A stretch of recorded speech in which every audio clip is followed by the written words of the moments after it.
YouTube channel unique classes. तो जैसे कि हम सभी क्लास 9th की जो हमारी वर्ल्ड हिस्ट्री है उसका हम चैप्टर 1 कर रहे थे, फ्रांसीसी क्रांति। और मैं यहाँ पर आप सभी को जो नोट्स है उसके साथ जो है इस चैप्टर को कवर करवा रही हूँ, तो आप सभी स्क्रीनशॉट ले सकते हैं साथ साथ में, ठीक है। तो अब देखिए, हमारा जो चैप्टर 1 है उसका पार्ट 1 हमने कंप्लीट कर लिया है। और अगर आपने वो वीडियो नहीं देखी है तो आप सभी से रिक्वेस्ट किया जा रहा है कि आप वो वीडियो देख सकते हैं। और इस वीडियो में अभी तक हमने जो पार्ट 1 में कर लिया, थोड़ा सा मैं यहाँ पर आपको बता देती हूँ कि किस तरीके से जो है जो हमने कारण देखे थे कि फ्रांसीसी क्रांति क्यों हुई थी, उसके बारे में हमने देख लिया था। अब हमें देखना है कि इसमें हमने बात की थी कि जो नेशनल असेंबली है वो बनकर घोषित हो गई थी। और इन्होंने क्या किया था, नेशनल असेंबली क्या थी, जो तीसरा एस्टेट था, फ्रांस में 3 एस्टेट थे, तो सबसे निचला जो एस्टेट था जिसे सब कुछ जो है बाहर उठाना पड़ता था, जो भी कर जो भी टैक्स वगैरह लगता था वो इसी एस्टेट पर लगता था, ठीक है। और इस एस्टेट के भी जो पढ़े लिखे, ये जो तीसरा एस्टेट था ये भी कई कैटेगरीज में था, 3 कैटेगरीज में था। और जो तीसरी कैटेगरी थी तीसरे एस्टेट की, वो पढ़े लिखे लोगों की थी, ठीक है। जो इसकी पहली जो कैटेगरी थी वो पढ़े लिखे लोगों की थी, ठीक है। उससे नीचे फिर और भी ज़्यादा जो हैं, जैसे कि जिनके पास ज़मीन वगैरह थी, इस तरीके से था, हमने डिस्कस किया था। तो इसमें भी जो पढ़े लिखे लोग थे, वकील वगैरह थे, उन्होंने क्या किया, उन्होंने आवाज़ उठाई। किसके लिए? क्योंकि जब सब कुछ जो है किसी के ऊपर लाता जाता है, ठीक है, गुलाम बनाया जाता है, तो वो कभी ना कभी अपनी जो आवाज़ है वो उठाता है। तो इसलिए जो है तीसरे एस्टेट के ये लोग जो हैं वो आवाज़ उठाते हैं और अपने आप को एक नेशनल असेंबली घोषित कर देते हैं। और ये ठान लेते हैं कि जब तक क्या है, फ्रांस का जो राजा है, यानी कि फ्रांस का जो सम्राट है, जब तक उसकी जितनी शक्तियां हैं उसे सीमित ना कर दिया जाए और साथ ही साथ एक संविधान को तैयार ना कर लिया जाए, तब तक नेशनल असेंबली जो है वो टूटेगी नहीं। ये बात यहाँ पर फिक्स हो गई थी, ठीक। इसके बाद आप देखेंगे कि जो ये नेतृत्व हुआ था वो किसने किया था। तो ये जो नेतृत्व है, यानी कि नेशनल असेंबली का नेतृत्व कौन कर रहा था, ये मिराबियो और जो आबीसी हैं, ये 2 नाम आपको ध्यान रखने हैं, इन्होंने किया था इस नेशनल असेंबली का नेतृत्व। इसके बाद हम देखेंगे कि नेशनल असेंबली जैसे ही घोषित हो जाती है, उसके बाद वो क्या करते हैं, 14 जुलाई को जो बास्तिल का जो जिला है, बास्तिल का किला भी कह देते हैं इसको, इस पे जाते हैं और इस पे जाकर धावा बोल देते हैं, यानी कि इस पे जाकर क्या करते हैं, प्रहार कर देते हैं बास्तिल के किले पर। क्यों करते हैं? क्योंकि बास्तिल में ही क्या है, अगर कोई भी सम्राट की, फ्रांस का जो राजा है, अगर कोई भी उसकी क्या करता था, उसकी बुराई करता था, कोई कानून का विरोध करता था, तो सीधे उसे क्या बास्तिल किले में जाकर बंद कर दिया जाता था, ठीक है। तो इसलिए वहाँ पर जाते हैं और इसका जो है इसे एक तरीके से इसे ख़त्म कर देते हैं, नष्ट कर देते हैं। और इसमें से जो भी जो बचा कुचा जो भी इमारतें वगैरह थी, वो जो पढ़े लिखे लोग थे तीसरे एस्टेट के, वो क्या करते हैं, संभाल कर रख लेते हैं, क्योंकि उन्हें पता था आने वाले समय में इसकी क्या अहमियत होगी। तो आपको ध्यान रखना है, इस पर धावा कब बोला गया, 14 जुलाई को बोला गया था। अब इसके बाद क्या होता है, इसी वजह से 14 जुलाई को फ्रांस जो है, क्योंकि इसी दिन क्या हुआ था, सम्राट की शक्ति पर अंकुश लगा था एक तरीके से, और उसे जो है ये पता चल गया था सम्राट को कि अब जो है उसकी पावर इतनी नहीं रहने वाली है, और लोगों की आंखें खुल गई थी इस वजह से। तो ये हुआ है, तो इसलिए फ्रांस में अभी भी 14 जुलाई को क्या है, स्वतंत्रता दिवस के तौर पर मनाया जाता है, ठीक है। इसके बाद क्या होता है, इसके बाद हम जो है फ्रांसीसी क्रांति को कई चरणों में देखेंगे। यानी फ्रांसीसी क्रांति हमें समझनी है तो उसके कई चरण हैं। और इसमें सबसे पहला चरण जो है कब से लेकर कब तक का है, 1789 से लेकर 1792 ईस्वी तक का माना गया है, ठीक है। तो ये पढ़ने के लिए हमारे जो हमने चरण डिवाइड किए गए हैं। तो देखिए, जो पहला चरण है उसमें हम पढ़ेंगे कि किस तरीके से जो 14 जुलाई 1789 को क्या किया गया था, पेरिस की भीड़ ने बास्तिल का जो किला है उस पर जाकर क्या कर लिया, नियंत्रण स्थापित कर लिया था, या फिर उस पर धावा बोल दिया था, ठीक। इस तरीके से जो है क्रांति जो है, फ्रांसीसी क्रांति की जो एक तरीके से स्थापना है वो हो जाती है। और उसके बाद क्या होता है, उसके बाद जो राजा है उसे ये पता चल जाता है कि अब जो है उसकी पावर इतनी नहीं रहने वाली है, उसकी शक्ति इतनी नहीं रहने वाली है, और कभी भी ये प्रहार मेरे पे भी हो सकता है, ठीक है। तो इसी चीज़ को देखते हुए राजा क्या करता है, राजा अपनी प्रजा की जो शक्ति है उसका अनुमान लगाते हुए कि हाँ, अब मेरी प्रजा जो है मेरे विरोध में क्या करे, मेरे अपोजिशन में क्या करे, आवाज़ उठा रही है। तो उस स्थिति को संभालने के लिए, उस सिचुएशन को संभालने के लिए, जैसे एक बच्चा रोता है तो उसे क्या करते हैं, टॉफ़ी देके चुप करवा दिया जाता है। इसी तरीके से राजा भी क्या करता है, राजा सोचता है कि अगर मैंने यहाँ पर कुछ भी सिचुएशन को ठीक नहीं किया तो सारी चीज़ें मेरे पे आ जाएंगी, ठीक है। तो इसलिए यहाँ पे क्या किया जाता है, राजा क्या करता है, राजा बड़ी चालबाजी से जो नेशनल असेंबली ये बनी थी तीसरा स्टेट की, उसे मान्यता दे देता है। जो लुई 16वां होता है उसे मान्यता दे देता है। वो सोचता है कि मान्यता प्राप्त हो जाएगी तो ये शांत हो जाएंगे, पर यहाँ पर शांत होने वाले तो नहीं थे, क्योंकि नेशनल असेंबली ने क्या ठान रखा था, नेशनल जो असेंबली उसने ठान रखा था कि जब तक संविधान नहीं बनेगा, राजा की शक्ति कम नहीं होगी, तब तक हम ख़त्म नहीं होंगे, भंग नहीं होंगे। तो इसके बाद क्या होता है, 4 अगस्त 1789 को जो है रात भर जो है नेशनल असेंबली का जो अधिवेशन है वो चलता रहता है, जिसमें वो क्या डिसाइड करते हैं, जिसमें वो कानून निर्माण करने के लिए जितने भी विशेषाधिकार वगैरह हैं उनको समाप्त कर देते हैं। आपको ध्यान रखना है नेशनल असेंबली ने किस दिन जो है विशेषाधिकारों को समाप्त किया था। विशेष अधिकार का मतलब यहाँ पर ये है कि जो अधिकार जो है किसी एक पर्सन को, किसी एक कहा जैसे एक तबके को, ठीक है, कुछ अलग से अधिकार दिए जाते हैं। जैसे कि पहला और जो दूसरा स्टेट था फ्रांस में, उन्हें क्या विशेष अधिकार थे, यानी कि उनके ऊपर टैक्स नहीं लगाया जा रहा था, तो बाकी सबसे अलग किया गया था उसे, ठीक है। तो इस वजह से तो यहाँ पर नेशनल असेंबली क्या करी अपने फ़ायदे के लिए, क्योंकि नेशनल असेंबली को टैक्स वगैरह चुकाना पड़ता था, तो सबसे पहला इनका काम यही था कि जो विशेषाधिकार वगैरह हैं उन्हें ख़त्म कर दिया जाए। और कब किया उन्होंने, 4 अगस्त 1789 को जो असेंबली ने जो क्या किया था, अधिवेशन किया था, उसके अंदर किया।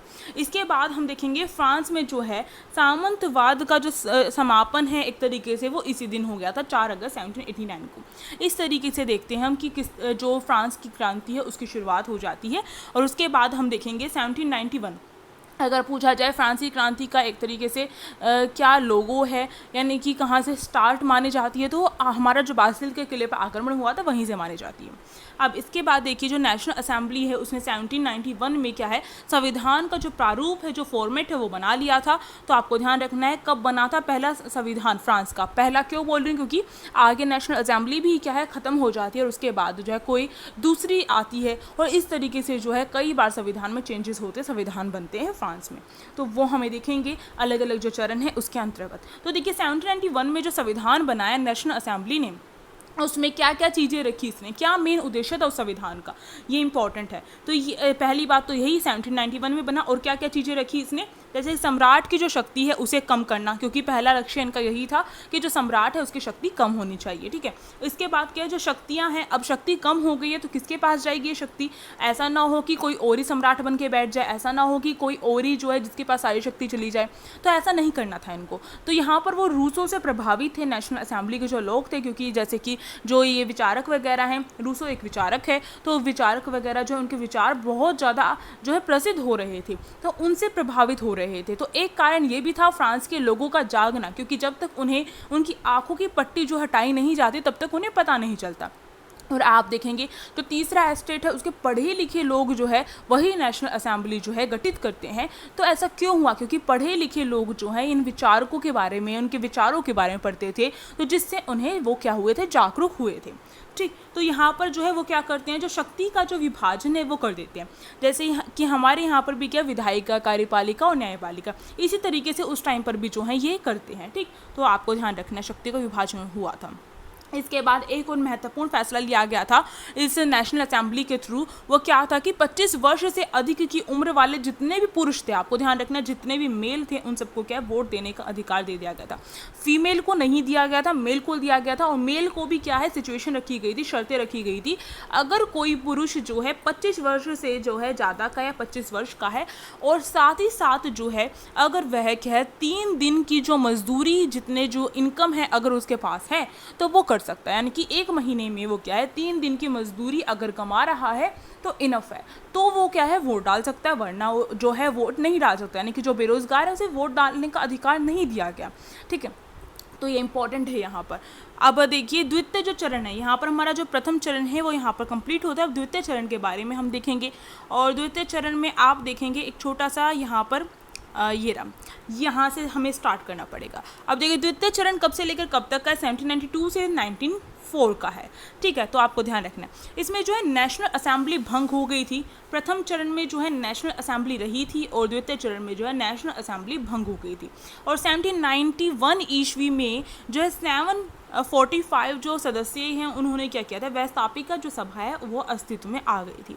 यानी कि व्यवस्थापिका जो सभा, अब आपको ध्यान रखना है नेशनल असेंबली ख़त्म हो गई है, और अब जो है व्यवस्थापिका सभा जो है वो आ जाती है। नेशनल असेंबली थी उसकी जगह पे व्यवस्थापिका सभा आ जाती और टोटल मेंबर इसमें यहाँ पर ये दिखाए गए हैं। अब देखिए दोबारा से अपने पे आते हैं यहाँ पर।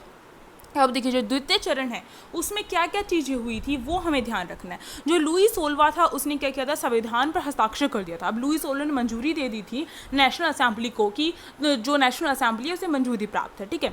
अब नेशनल असेंबली ने जो है संविधान बनाया, तो संविधान बनाया तो उसके बारे में तो लुई 16वें को क्या करना पड़ेगा, उस संविधान को मानना पड़ेगा। अगर नहीं मानेगा तो सब उसके ऊपर चढ़ जाएंगे। तो लुई 16वां क्या करता है, यहाँ पर जो संविधान है उसे मंजूरी दे देता है, हस्ताक्षर कर देता है, साइन कर देता है उस पर अगर किसी की पावर जाती है तो वो क्या करता है, पावर को पाने के लिए अलग अलग जो हथकंडे हैं, अलग अलग जो राय होती हैं, ठीक है, या फिर किसी का सपोर्ट होता है वो लेने की कोशिश करता है। कहीं ना कहीं से उसकी पुरानी जो शक्तियां हैं वो वापस आ जाए उसके पास, ऐसी कोशिश करता है। वही काम जो है लुई 16वां करता है। यहाँ पर लुई 16वें को अब उसकी शक्ति छीनती हुई पसंद नहीं आ रही थी। अब वो क्या करता है, वो प्रशा के जो राजा हैं, क्योंकि प्रशा की जो राजकुमारी थी उसके साथ क्या है, इसकी शादी हुई थी। प्रशा की जो राजा है उसे क्या करता है, गुप्त वार्ता करता है। आपको ध्यान रखना है प्रशा एक जो राज्य है, ठीक है, उसके साथ और जो ये ऑस्ट्रेलिया है, ठीक है, ऑस्ट्रिया है उसके साथ, ऑस्ट्रिया जो है उसके साथ, इन दो राजाओं के साथ क्या करता है,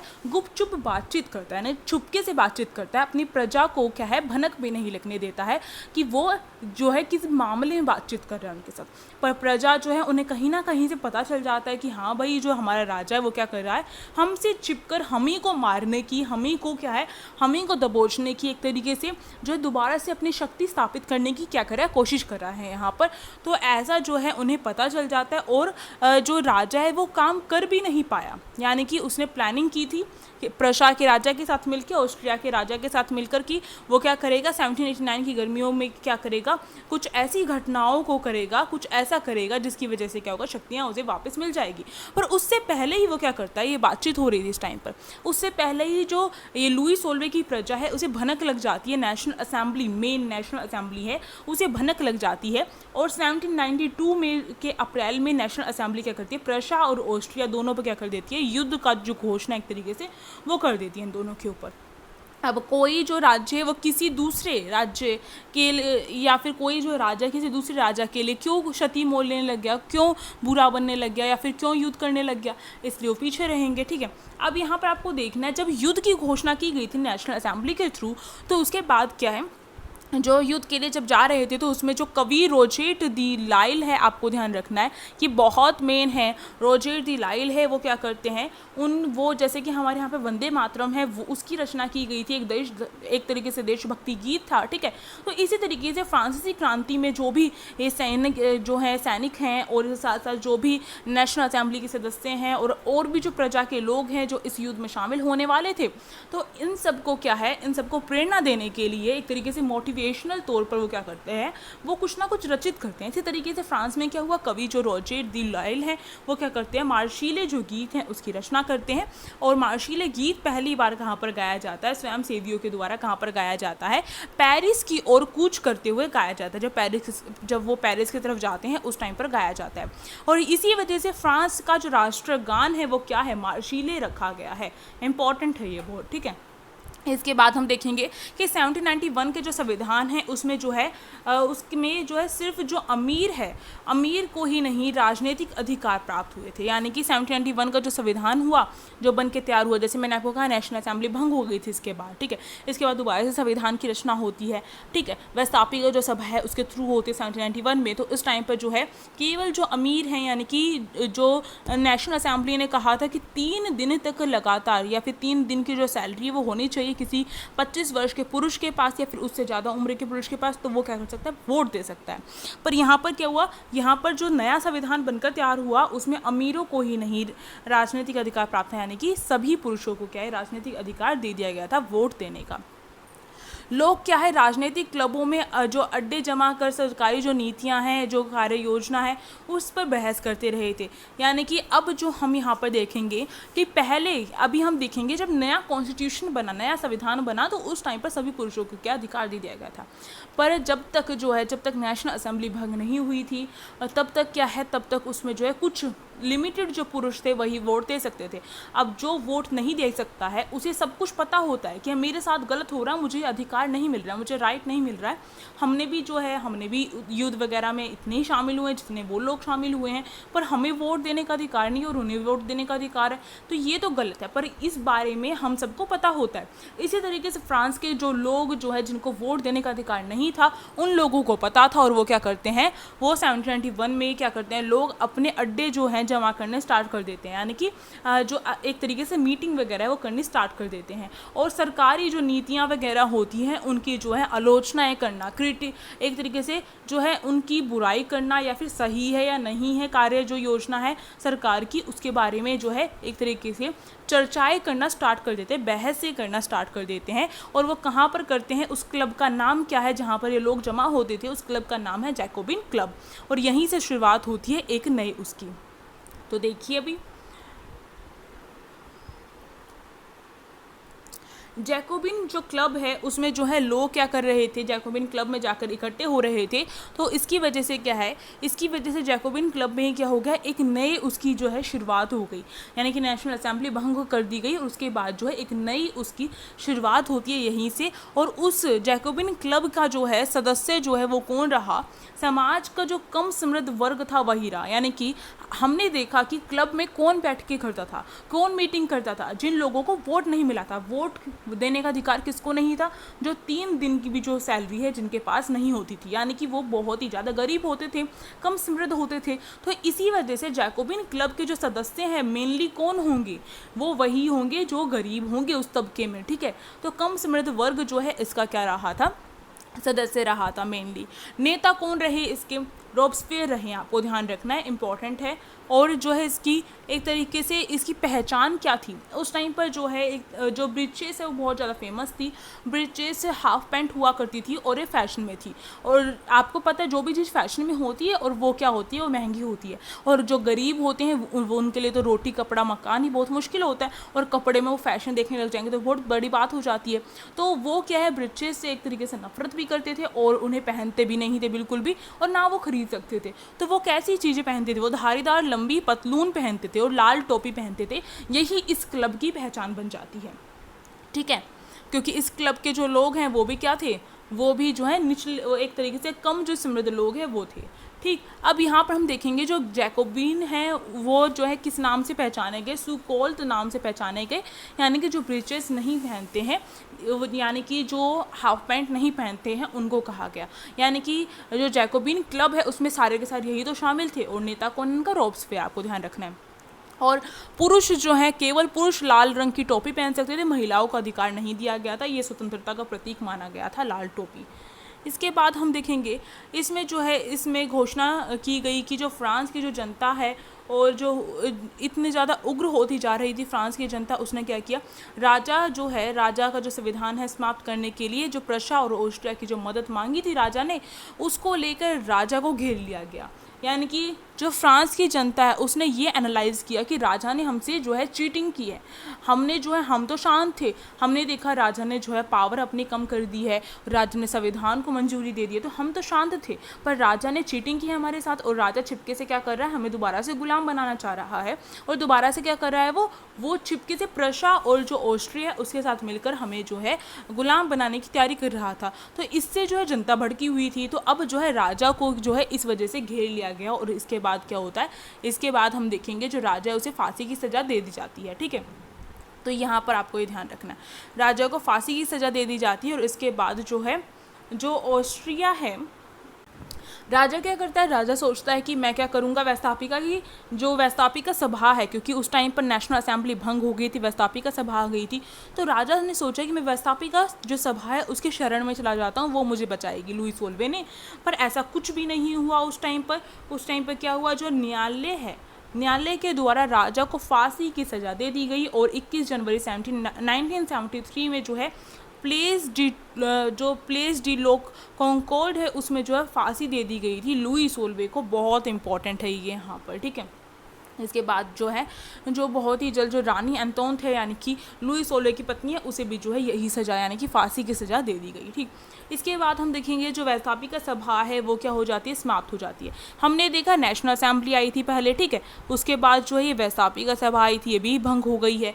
अब इसके बाद जो है क्या आएगा, इसके बाद जो है हम देखेंगे कि एक इसका मेन रीज़न क्या था, वैस्थापिका सभा जो है ख़त्म हो गई थी और उसके बाद जो है वैश्विक मताधिकार जो है उस पर जो राष्ट्रीय कन्वेंशनल का जो गठन है वो कर दिया गया था, यानी कि वैश्विक जो मताधिकार है वो प्राप्त कर दिया गया था, फ्रांस की जनता को दे दिया गया था कि 21 वर्ष से अधिक उम्र के जितने भी पुरुष हैं, यहाँ पर भी आपको ध्यान रखना है महिलाओं को अधिकार नहीं था वोट देने का, जितने भी पुरुष हैं वो क्या कर सकते हैं, वो वोट दे सकते हैं। और उन्होंने वोट दिया और राष्ट्रीय कन्वेंशनल जो है उसकी स्थापना होती है वैस्थापिका सभा के बाद। ठीक, इसके बाद हम देखेंगे कि 1793 से लेकर 1794 में जो आतंक राज था या फिर आतंक का जो युग था वो रहेगा, क्योंकि इस टाइम पर क्या है आपका जो रोबेस्पियर है उसका जो नियंत्रण है वो स्थापित हो जाता है। अभी रोबेस्पियर कौन था, हमने देखा था जो जैकोबिन जो क्लब है उसका जो हेड था वो कौन था, रोबेस्पियर था, और रोबेस्पियर का शासन जो स्थापित हो जाता है। रोबेस्पियर स्टार्टिंग में बहुत अच्छा करता है पर धीरे धीरे एक तरीके से जब पावर का घमंड हो जाता है तो हर कोई जो है गलत काम करना, हर कोई नहीं कह सकते, मोस्टली ऐसा होता है वो काम गलत करना स्टार्ट कर देते हैं। रोबेस्पियर भी कुछ ऐसा करता है। रोबेस्पियर ने क्या किया, एक तरीके से देखिए उसका जो जिस भी टाइम तक उसने जो है राज किया था वो आतंक का युग कहलाया था, बहुत बुरा हाल हुआ था जो फ्रांस की जनता है उसका उस टाइम पर। ठीक है, तो इसलिए आतंक का युग कहा जाता है उसे। तो रोबेस्पियर ने एक तरीके से जो ग्लिटोन है उसका आविष्कार करवाया, और ये ग्लिटोन जो है एक मशीन हुआ करती थी, हम देखेंगे अभी। और किसने किया था इसका आविष्कार, डॉक्टर ग्लिटोन ने ही किया था। और इसी ग्लिटोन में क्या है, फांसी न देकर ग्लिटोन से क्या है मौत की जाती थी, मारा जाता था। जो भी रोबेस्पियर के खिलाफ कुछ भी बोल देता था रोबेस्पियर सीधे उसे छोटी मोटी सजा न देकर सीधे क्या है उसे जो है गिलोटिन से कटवा देता था, मरवा देता था। और लास्ट में जो है फ्रांस की जनता तंग हो गई थी और 1794 की जुलाई में जो है न्यायालय क्या करता है, रोबेस्पियर को भी जो है वही सजा देता है, गिलोटिन से उसे मार दिया जाता है। अब हम देख लेते हैं गिलोटिन किस टाइप का होता है। देखिए ये देख रहे होंगे आप यहाँ पर कि ये जो है एक मशीन है जिसमें क्या है ऊपर से ब्लेड आता है नीचे, और यहाँ पर जो है किसी को लिटाया जाता है क्योंकि फांसी में बहुत दर्द होता था या फिर कई बार जो है अधमरे रह जाते थे, तो इसलिए गिलोटिन का आविष्कार किया गया था डॉक्टर गिलोटिन के द्वारा। ठीक है, और इस तरीके से आता है और यहाँ पर आके उसका गला काट देता है। तो इस तरीके से आप देख सकते हैं यहाँ पर गला कटा हुआ है। ठीक, तो ये हुआ करता था गिलोटिन। तो आप देख सकते हैं कि इस तरीके की चीज़ों का आविष्कार किया गया था फ्रांस में, और इसी से जो है बाद में जो है रोबेस्पियर जो है वो भी मरा था। ये दोबारा से पेज रिपीट हो गया। और इसी के साथ जो है हमारा जो ये चैप्टर का जो चैप्टर 1 का पार्ट नंबर 2 था ये यहाँ पर कंप्लीट होता है, पार्ट नंबर 2। और अगर वीडियो अच्छी लगी तो आप क्या कर सकते हैं, इस वीडियो को लाइक कर सकते हैं, शेयर कर सकते हैं, सब्सक्राइब कर सकते हैं हमारे यूट्यूब चैनल को, और टेलीग्राम ग्रुप का टेलीग्राम ग्रुप जो है उसका लिंक जो है डिस्क्रिप्शन बॉक्स में दे रखा है, आप जाकर उसे ज्वाइन कर सकते हैं। और अगर आपको अच्छी लगी सही में वीडियो तो आप क्या है मुझे कमेंट बॉक्स में कमेंट करके बता सकते हो, और अगर कोई कमी लगती है तो आप मुझे सजेशन भी दे सकते हैं। Thank you for watching this video.